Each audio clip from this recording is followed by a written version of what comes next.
Halo teman-teman, ketemu lagi dengan saya di channel Joni Yulianto dan kali ini saya ada di kantornya Bang Jona dan Teh Haji ini, di kantor Komisi Nasional Disabilitas. Betul ya Bang ya? Ya kira-kira gitu lah. Paling enggak terlihat di belakang kita ada lambangnya gitu. Lambang KND. Iya. Jadi ini setelah kalau podcast dengan Bang Jona itu saya ingat betul itu kira-kira sekitar 2 tahun yang lalu. Yep. Dengan Teh Haji 1,5 tahun yang lalu. Jelang jelang masih seleksi waktu itu.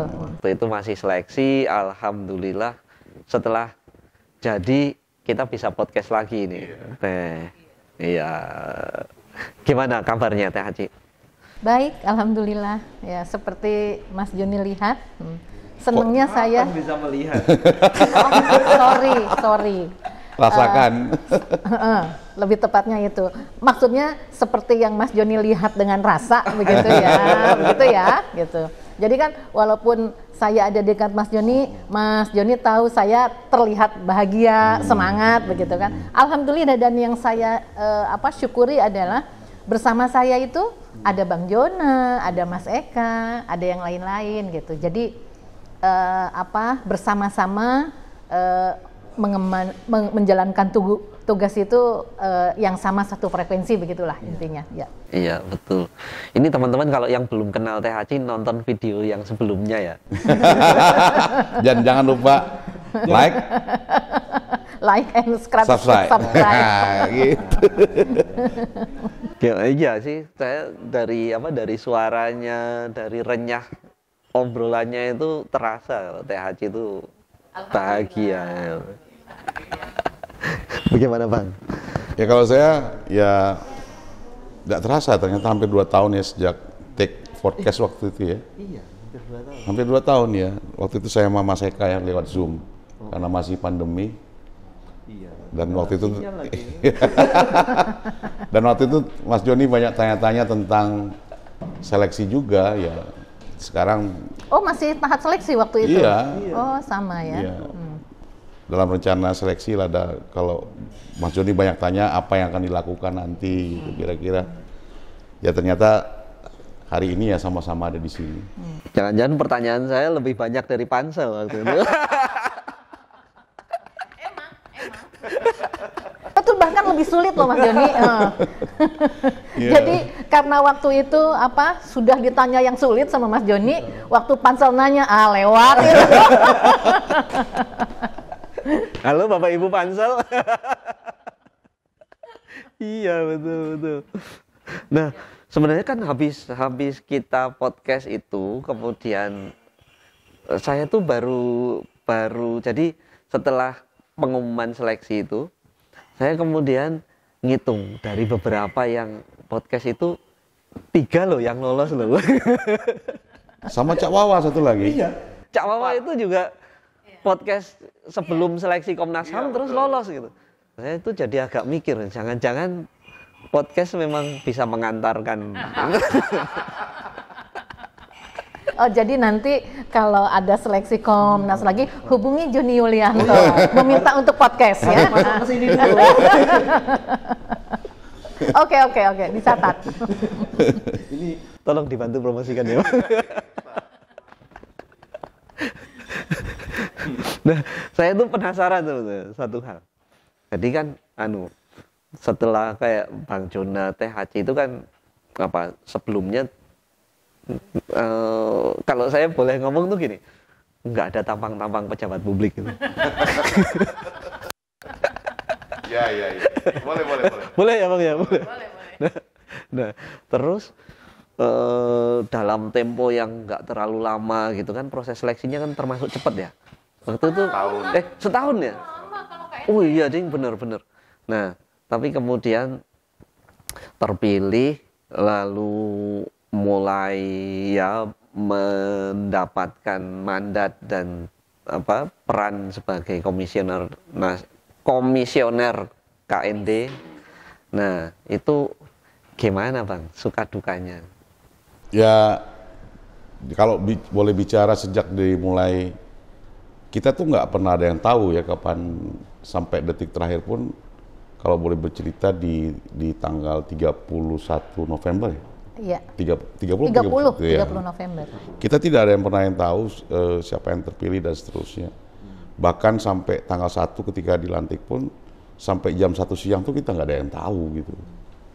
Nah, itu pertama. Terus yang kedua terkait dengan tadi ya adaptasi atau bagaimana mengkondisikan diri lah ya. Emang nggak gampang juga.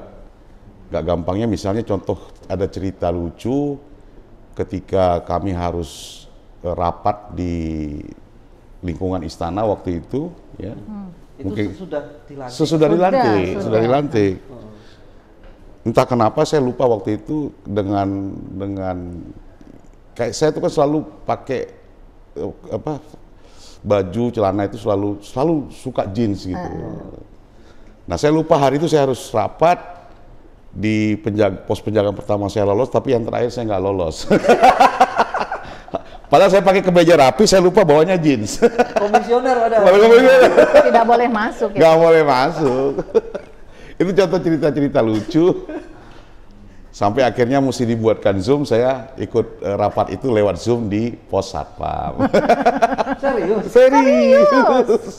Ya, itulah SOP istana itu seperti itu. Nah, jadi memang banyak nggak mempan juga ya posisi. Yang bertanggung jawab langsung kepada presiden. Enggak. Saya diangkat oleh presiden loh. Enggak mempan. Jadi banyak hal-hal lah ya yang memang perlu diadaptasi, termasuk dengan protokoler ya Umi ya, protokoler kenegaraan, protokoler ketika ketemu pemimpin daerah dan seterusnya ya.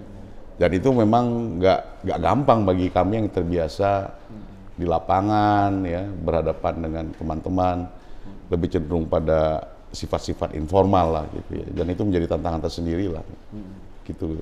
Kalau Teh Haji gimana Teh? Kalau saya kan seperti dari awal saya mengatakan bahwa sudahlah semuanya saya jadikan tempat belajar termasuk di KND kan begitu ya Mas Joni ya gitu. Nah dan ternyata betul gitu, begitu di KND ini saya semakin banyak tahu apakah itu tentang isu, apakah itu tentang spektrum disabilitas gitu dari relasi saya dengan sesama komisioner gitu. Bahkan ada cerita-cerita lucu gitu bahwa ketika kita rapat kan waktu awal itu Bang rapat tuh sampai jam 3 malam gitu ya. Abang bilang gitu, Teteh tuh wajahnya sudah pucat, Teteh tidur aja gitu. Aku kaget dong. Bang Jona kok bisa tahu terus udah sembuh. kata Bu Mita gitu, pura-pura buta ya. Dan gitu dibalas sama abang ya. Ketika Ibu Mita nginap di Medan itu di sebuah hotel di samping kamarnya tuh kan di aula yang merayakan ulang tahun sampai pagi gitu. Besok paginya itu ngeluh tuh marah-marah waktu sarapan itu. Aku nggak bisa tidur, di samping kamar itu berisik banget gitu. Terus kata Bang Jona, kamu pura-pura tuli ya.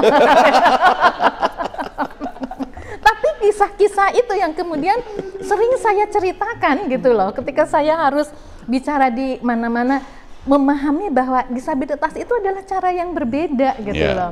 Bang Jona punya caranya sendiri untuk melihat, Bu Mita punya caranya sendiri untuk mendengar, bahkan saya pun punya cara sendiri untuk memeluk dengan hangat. Bingung kan Mas Joni kan? Mas Joni lagi bayangin sekarang. Jangan mau merasakan nanti nyaman ya Pak. Padahal saya baru mau bilang kalau diperagakan gimana?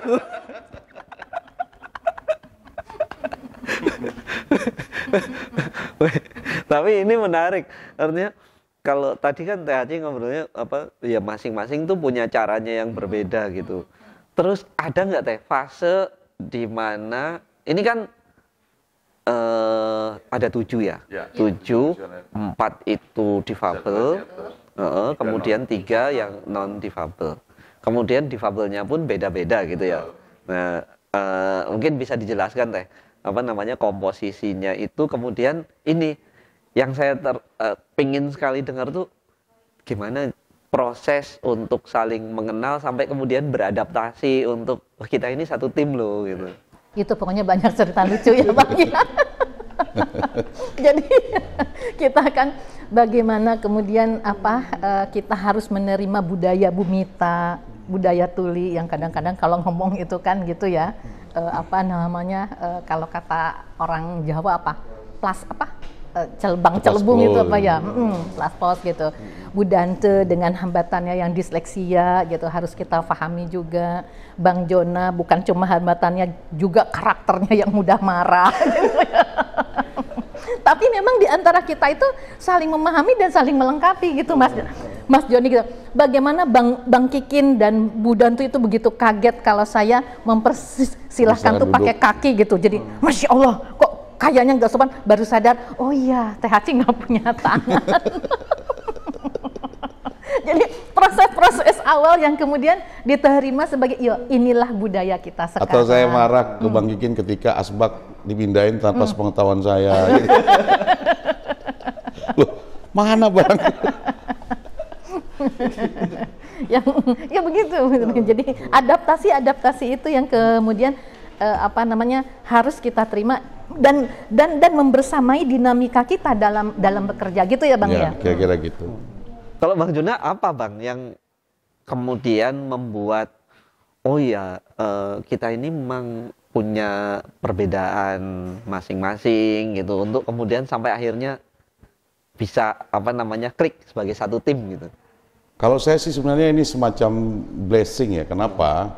Ketika kami habis dilantik itu minim dengan supporting, ya sehingga kami harus pindah-pindah tempat berdiskusi sampai akhirnya sekitar akhir Januari baru kita bisa mulai berdiskusi, diberikan satu tempat sehingga kami bisa stay di situ, bahkan berangkat ke daerah dari situ, sehingga seperti kami menjadi ditempatkan di satu rumah gitu ya, bertujuh. Di situ berdiskusi tentang berbagai kebijakan internal yang harus dibikin, perencanaan dan seterusnya. Dan ternyata di situ juga terjadi proses blending tadi. Dari hal-hal sederhana, misalnya Bang Kikin lagi otot-ototan sama Bu Mita, siapa yang mau naik pohon rambutan dan seterusnya gitu.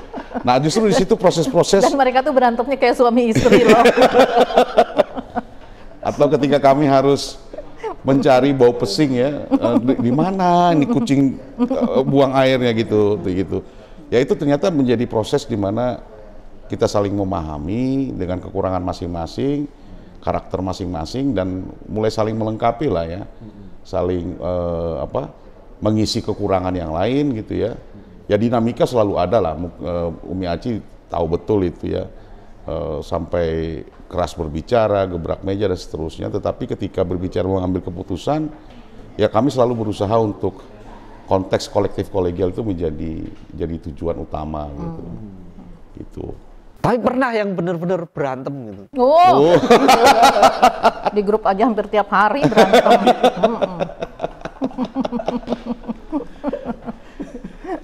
Ya kami bersyukurnya gini lah. Yang saya rasakan secara pribadi itu ketika itu terjadi tidak tersegmentasi gitu loh Mas, tidak terpolarisasi, tetapi yang lain berusaha untuk mengambil peran, kayaknya harus seperti ini, dan itu berganti-ganti gitu. Ada nggak? Ini penasaran. Ada nggak faktor penyebab berantemnya itu yang kemudian berkaitan dengan disabilitas masing-masing gitu.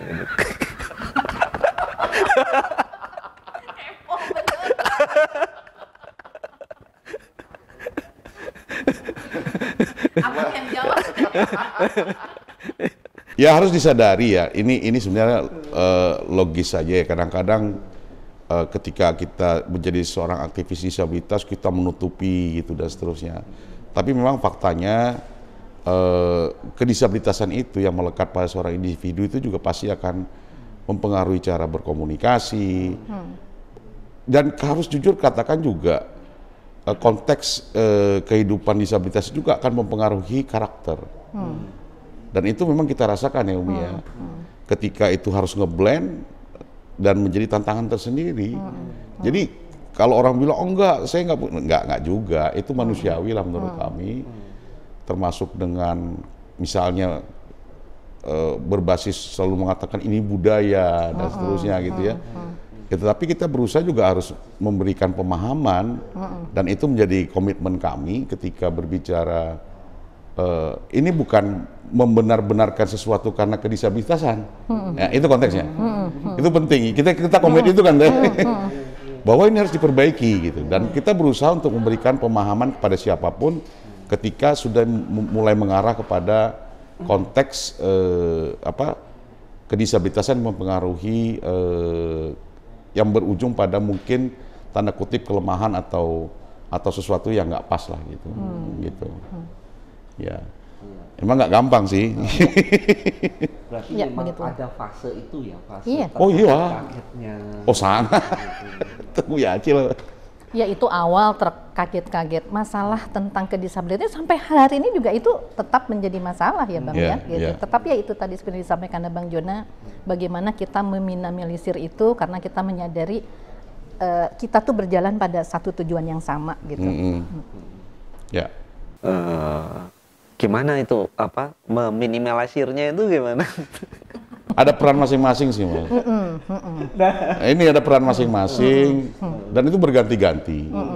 Kadang-kadang ada yang mengambil peran ngemong, ya. Peran ayolah menangis di dadaku gitu kan. Atau menjadi pendengar yang baik gitu ya Teh. Ya itu berganti-ganti lah di antara kami bertujuh. Ya. Siapa yang paling sering jadi pendengar itu? Kira-kira menurut Mas Joni siapa? Ya nggak salah lah gelarnya ibu nyai gitu ya. Ya, ya, memang kesabaran THC tidak hanya di Lasem di sini.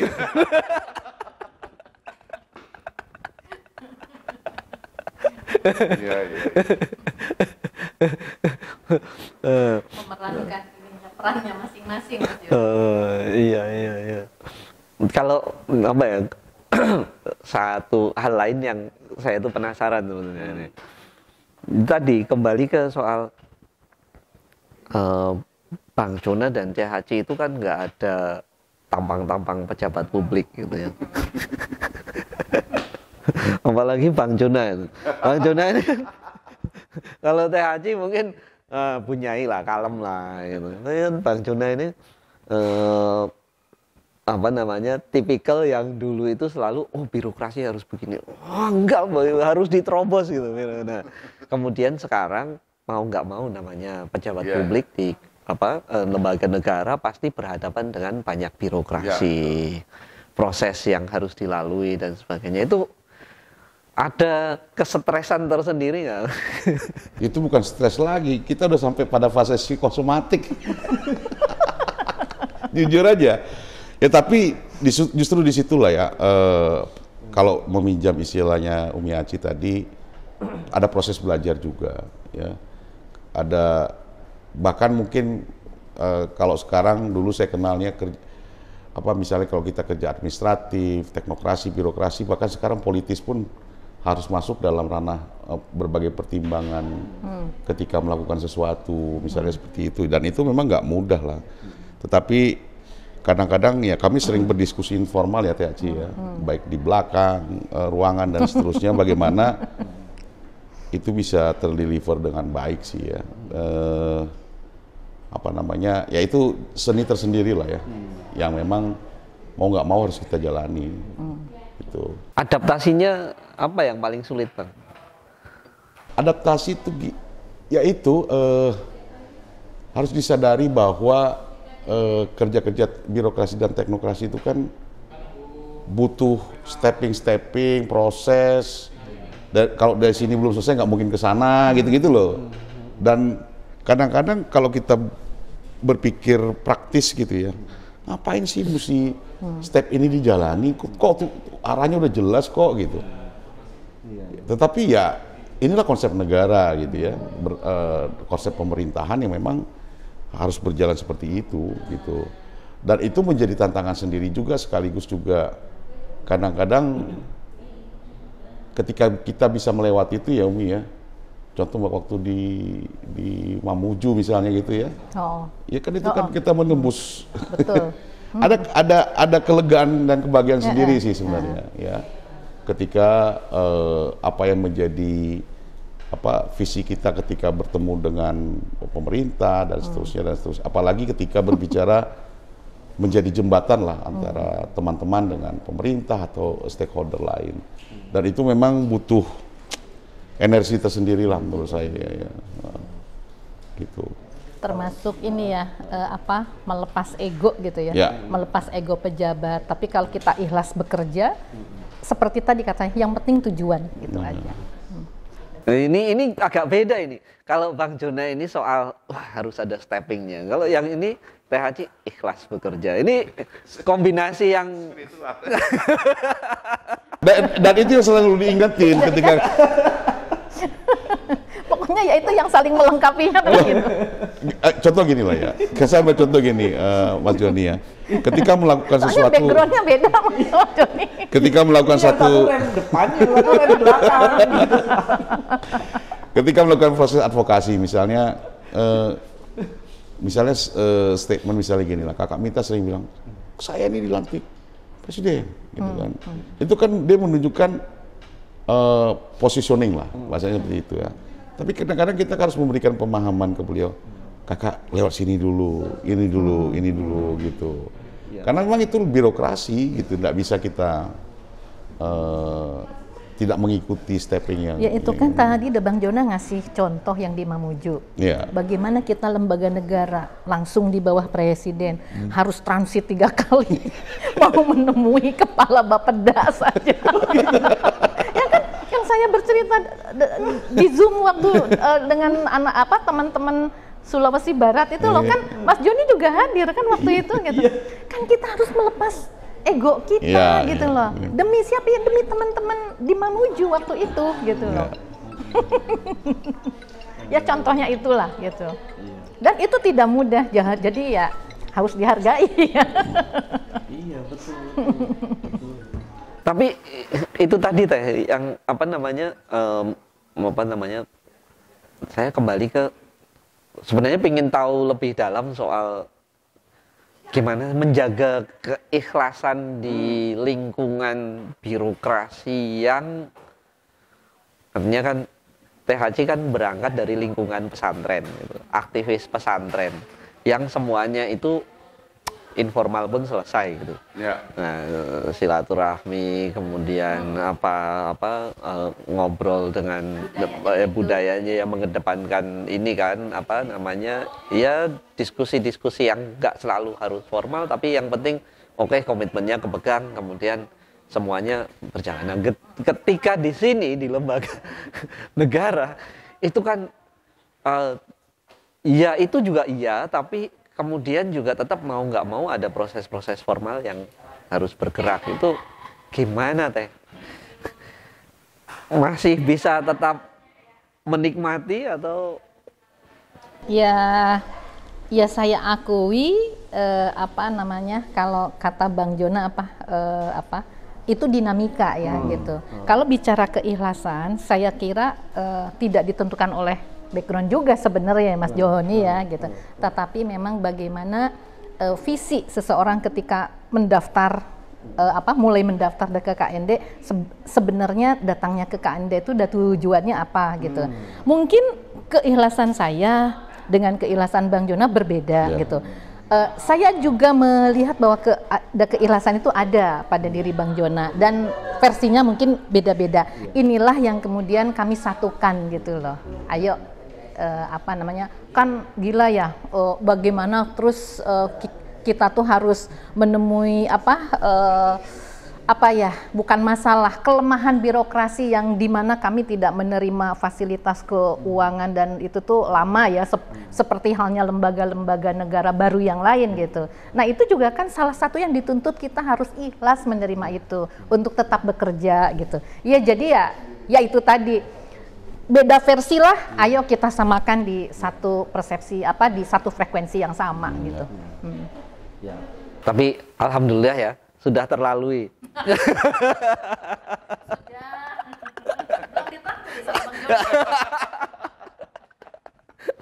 Oh tenang, ada sesinya. Ada sesinya itu.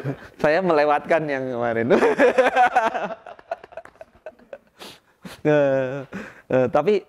Tapi ini apa namanya?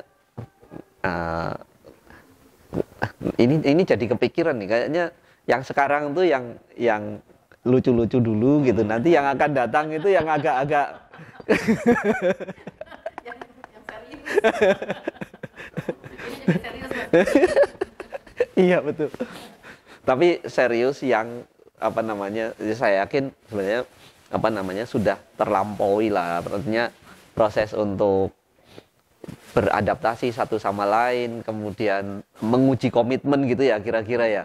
Sebenarnya kan udah terlampaui dalam proses 1 tahun, hampir 1,5 tahun ya. Hampir 1 tahun setengah. Iya ya, dari Desember sekarang bulan 6. Sekarang bulan Juni, iya betul.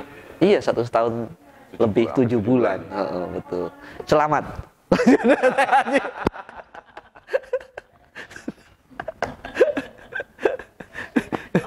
Sampai selesai.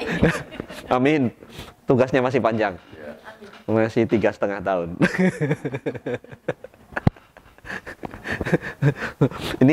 ini saya mau pindah ke topik yang lain nih.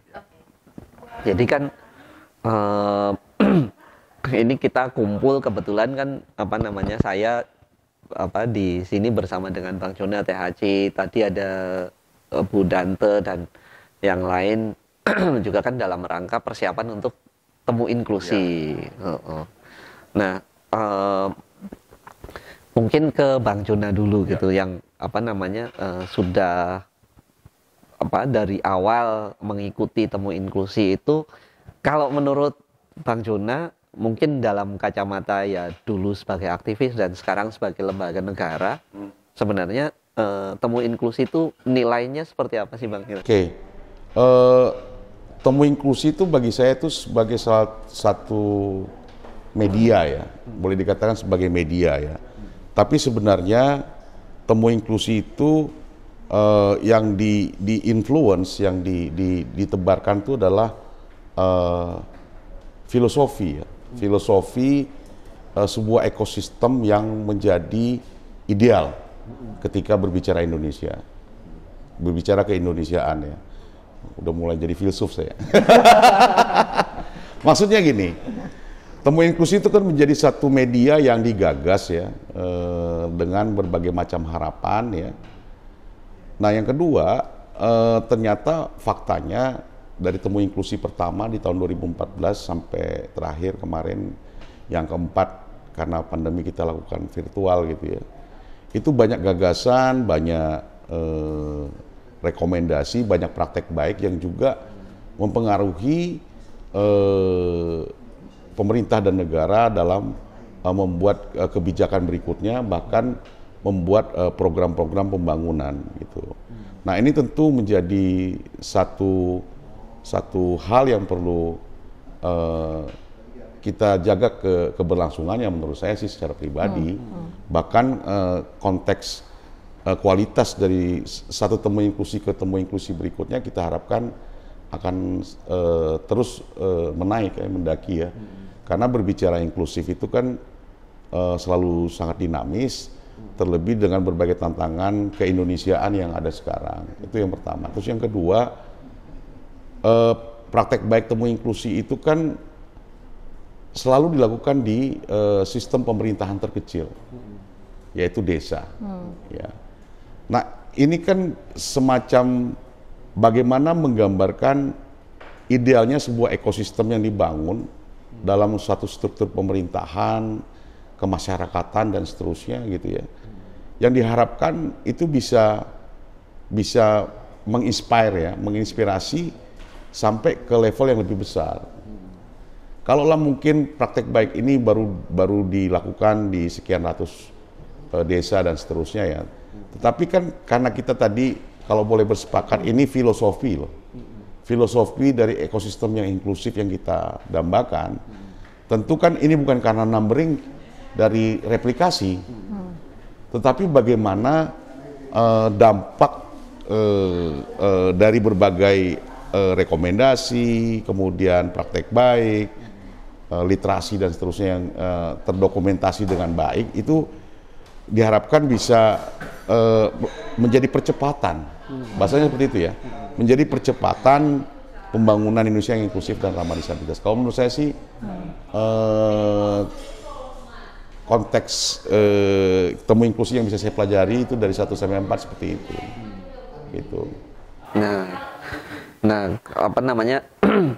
Iya, kalau dari apa yang disampaikan Bang Jona kan memang ini sebagai forum untuk menularkan gitulah ya kira-kira ya, menularkan yang sudah baik untuk kemudian bisa diikuti oleh yang lain, tapi juga kita kira-kira apa yang masih kurang, mari kita carikan solusinya sama-sama gitu.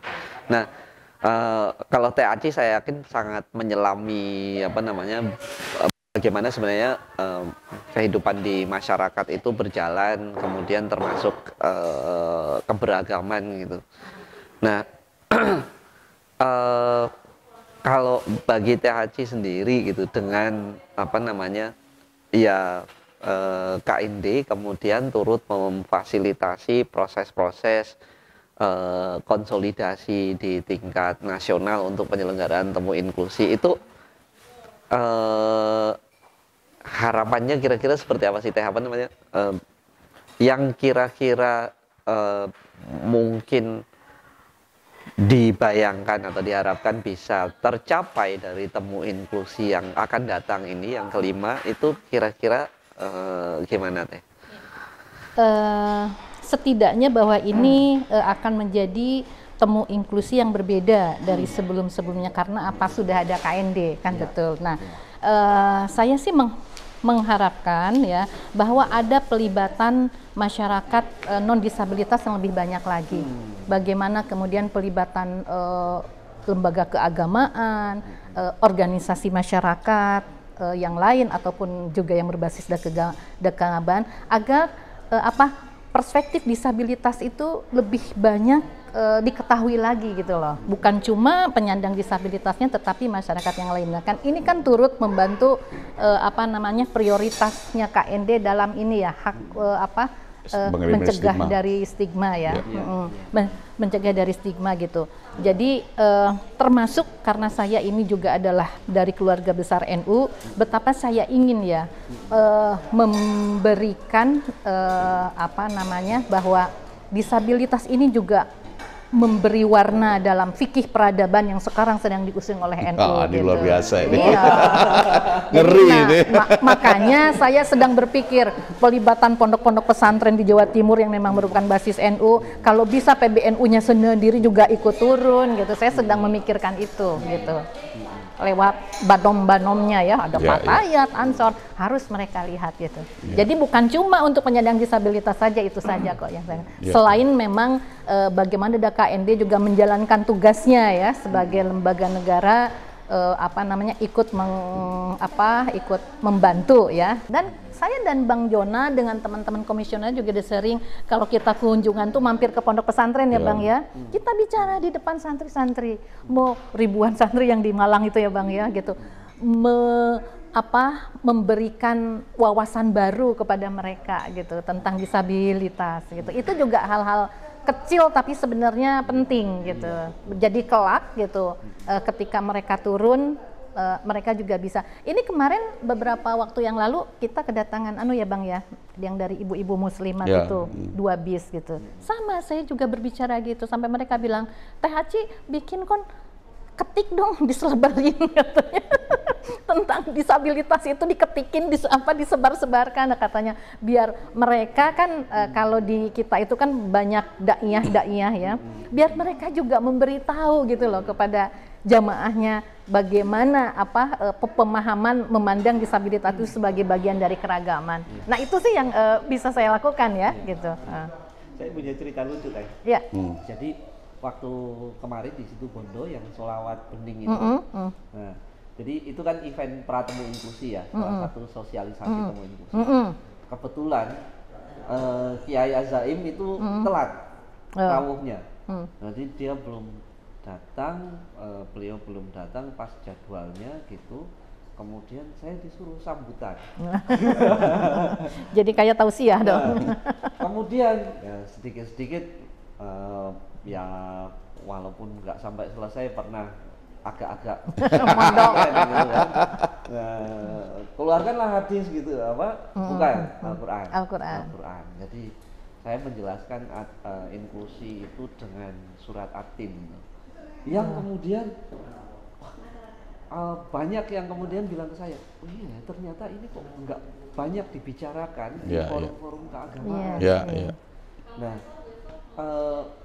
sehingga memang kemudian benar sekali bahwa ngomongin inklusi ini tidak hanya di forum-forum di mana penyandang disabilitas atau betul. Kemudian harus lebih luas dari itu. Sepakat sekali. Iya. Jadi nanti bukan hanya selebaran, tapi dai itu harus di training, harus di briefing. Kayaknya Teh Haji perlu siap kembali ke pesantren. Siap. Dengan senang hati. Nah, Bang, ini apa ya, dalam konteks KMD kan kemudian sangat intens untuk menjadi bagian memfasilitasi, memastikan temu inklusi ini berjalan dengan sukses begitu. Ya. Nah,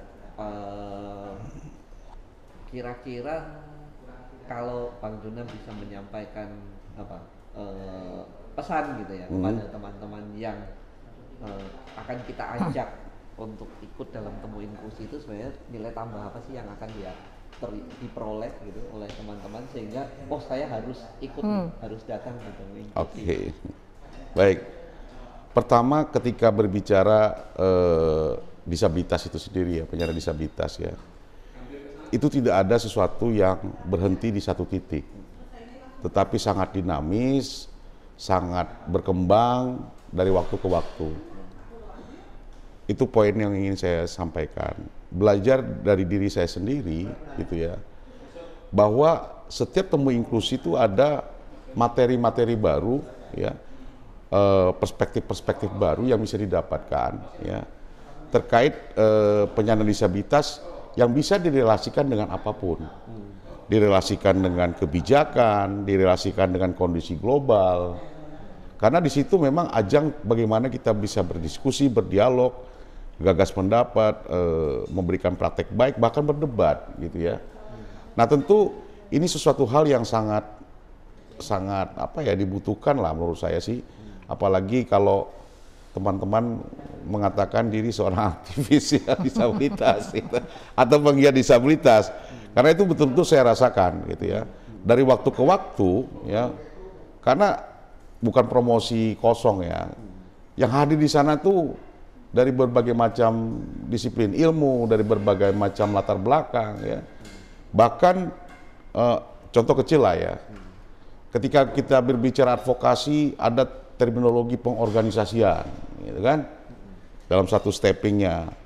Ternyata pada saat temu inklusi 3 kalau nggak salah itu mulai dikembangkan bukan pengorganisasian, pengkapitalisasian. Nah kan ini kan contoh-contoh yang menurut saya sangat dinamis dan terus berkembang ya. Seperti tadi saya contohkan juga ketika rakor tadi pagi, tiba-tiba ada teman yang berpendapat dalam satu seminar nasional, nggak salah caritatif, tapi caritatif for development. Nah, hal seperti ini tentu menjadi sesuatu yang menurut saya wow ya. Di samping kita juga menjalin silaturahmi, kemudian juga di situ ada ajang bagaimana kita sama-sama belajar berproses dalam konteks advokasinya gitu ya. Tapi advokasi yang berbasis literasi, berbasis data, baseline yang teruji gitu ya, bahkan praktek baik. Nah, itu yang ingin saya sampaikan ke teman-teman, bagaimana temu inklusi itu sangat menurut saya sih bernas lah ya. Terlebih tema kita tahun ini sangat spesifik ya menurut saya ya, dengan kearifan lokal yang sangat agamais ya, NU banget gitu ya. Tetapi ternyata enggak juga, saya dengar teman-teman organizing committee sana juga melibatkan gereja dan seterusnya dan seterusnya. Nah ini jadi penting ketika memang kehidupan penyandang disabilitas itu ada di mana-mana. Kalau lah meminjam, waktu itu pernah saya diskusi sama seorang pendeta, kalau tadi Aci bercerita dalam konteks Islam gitu ya. Pendeta itu dengan berapi-api katakan, udah capek lah bicara disabilitas. Orang selalu berkata surga itu di sana, bukan di sini. Padahal surga itu di sini. Maksudnya gini loh. Yap, benar. Kalau Bang Kikin sering bilang di Kristen atau Katolik itu ada bina pranikah. Kenapa nggak memasukkan 3 pertanyaan aja?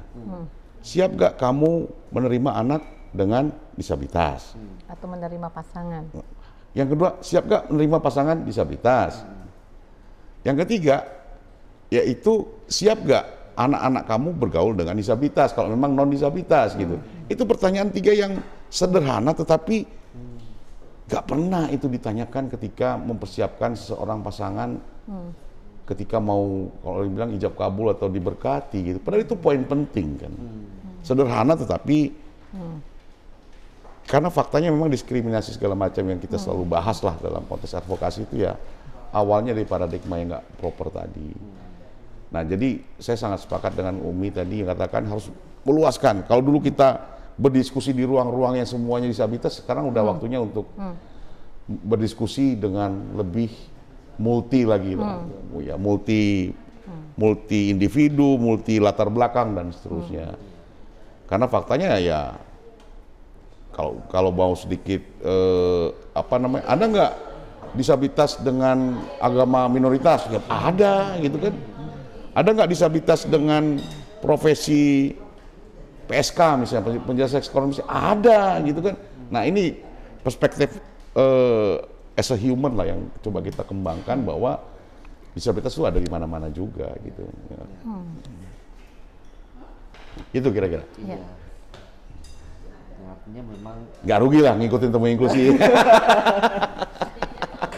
ayo teman-teman tidak rugi mengikuti temu inklusi Iya. itu kata Bang Jonan, karena memang banyak pembelajaran di sana dan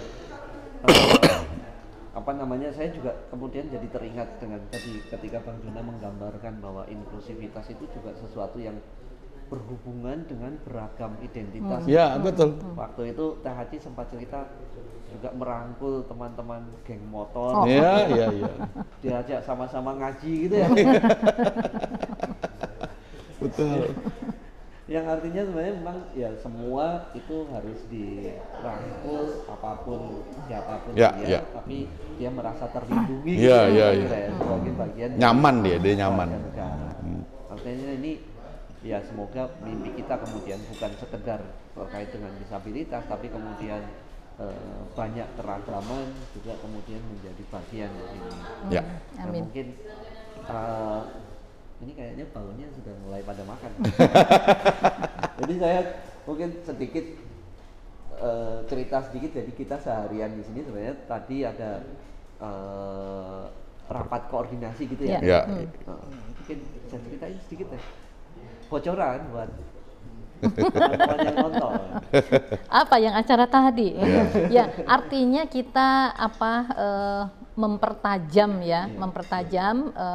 proses menuju temu inklusi nasional tanggal 31 sampai 2 Agustus nanti, mana kami merapatkan barisan baik panitia ya yang ini digawangi oleh Sigap Indonesia ya. Kemudian bersama KND, bersama KSP, kemudian kementerian lembaga. Nah, mudah-mudahan yang akan terjadi di tanggal tersebut benar-benar sesuatu yang seperti harapan kita semua gitu. Nah, ini nanti ada banyak isu ya, 10 ya apa berapa? Ya, ada 10 isu dan itu sangat menarik dan saya harapkan, maaf ya pinjem podcast ini, saya mau kampanye juga ya sama teman-teman Fatayat. Ya, sahabat-sahabat Fatayat dimanapun Anda berada ya, ayo kita daftar ikut temu inklusi nasional, kita meleburkan diri bersama teman-teman kita penyandang disabilitas, ikut dalam proses mewujudkan Indonesia inklusif disabilitas, pokoknya seperti itulah. Ya. Mantap. Ini sekaligus kayak statement. Soalnya udah bau itu sate. Baik, terima kasih Teh Haci, Bang Jonan. Siap. ini kayaknya saya jadi kepikiran nanti kita podcast lebih sering lagi gitu. Mungkin sebulan atau 2 bulan sekali dengan tema-tema yang lebih segar gitu.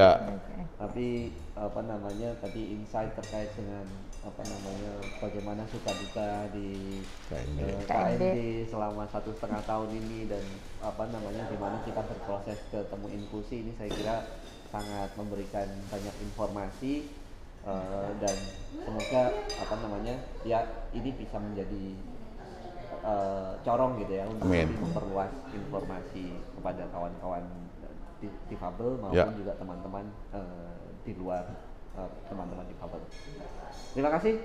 Silahkan sampaikan komentar, saran begitu, dan share kalau dirasa bermanfaat. Kemudian informasi lebih jauh terkait temu inklusi nanti akan dicantumkan atau bisa dilihat di kolom deskripsi video ini. Terima kasih banyak Mas Joni. Terima kasih Mas Joni. Terima Dan kasih. mari kita sampaikan salam inklusi. Salam inklusi. Sampai ketemu di Situbondo. Sampai ketemu. Sampai ketemu di Situbondo.